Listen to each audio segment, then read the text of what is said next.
Assalamualaikum warahmatullahi wabarakatuh.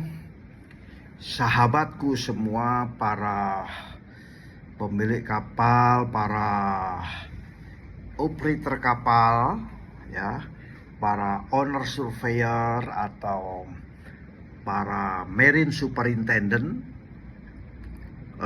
pemilik pabrik cat atau paint applicator atau marine paint inspector, ya, atau galangan kapal, para kapru, para pengawas, para terkait dengan pelaksanaan pengedokan kapal, dan wabil khusus juga terkait dengan proses yang dikenal dengan pengecatan lambung kapal, ya.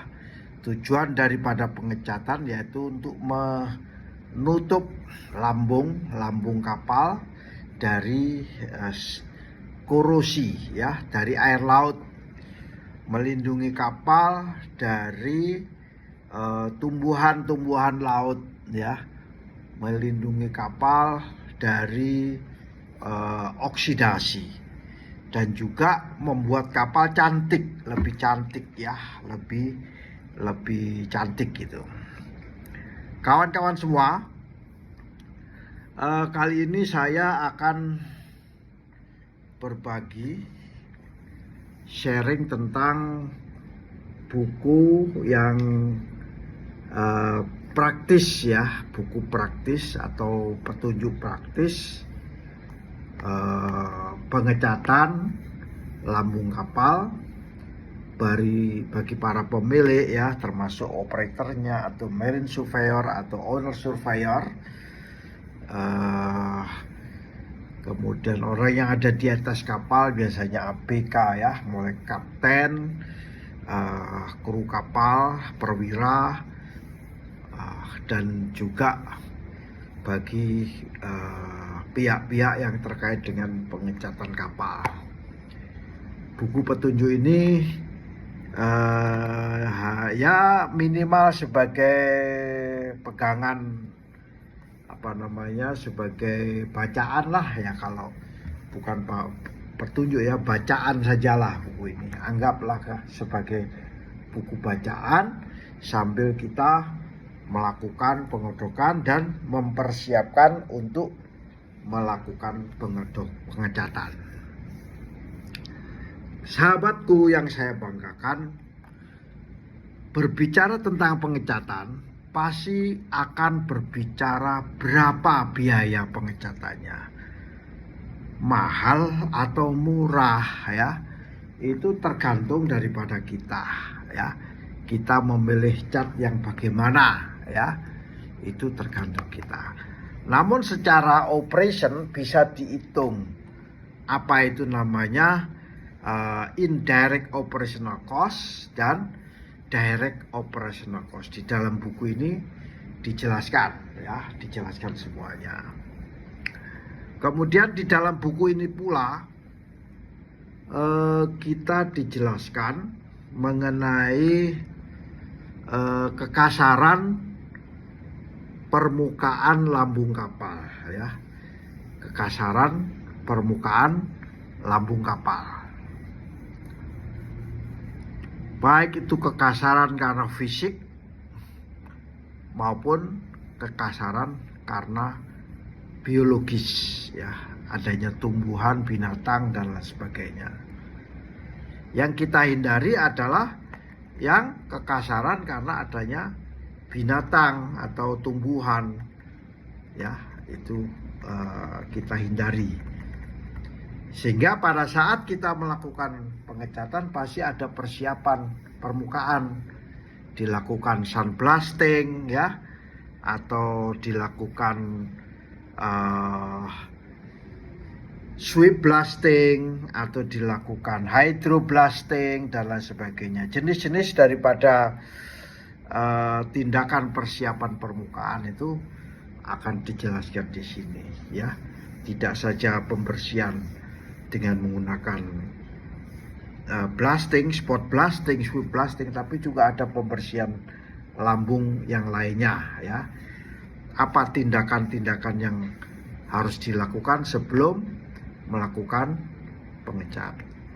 pengecatan aplikasi cat. Kawan-kawan semua, di dalam buku ini pula dijelaskan tentang jenis-jenis cat ya, baik itu cat yang namanya cat konvensional ya, dan cat yang tingkat lanjut ya, atau advance. Yang tingkat lanjut misalnya cat alkyd ya, cat alkyd atau cat chlorinated rubber, atau cat bitumen, cat vinil, atau cat tar ya, tar vinil atau cat poliuretan, cat epoksi ya, dan masih banyak lagi jenis-jenis cat yang advance. Kawan-kawan semua, para sahabatku Marine Superintendent, bahwa cat kapal itu harus dilakukan pemeriksaan ya. Sebelum dilakukan pemeriksaan, kita pasti mengundang applicator cat dan membeli cat. Nah, sebelum membeli cat pasti kita adalah kontrak pengecatan ya. Kontrak pengecatan juga harus dilakukan di sini. Lapisan-lapisan cat juga harus diperhatikan di dalam kontrak tersebut. Bagaimana cara kita mengukur DFT atau dry film thickness atau wet film thickness WFT ya. Itu juga dijelaskan di dalam buku ini.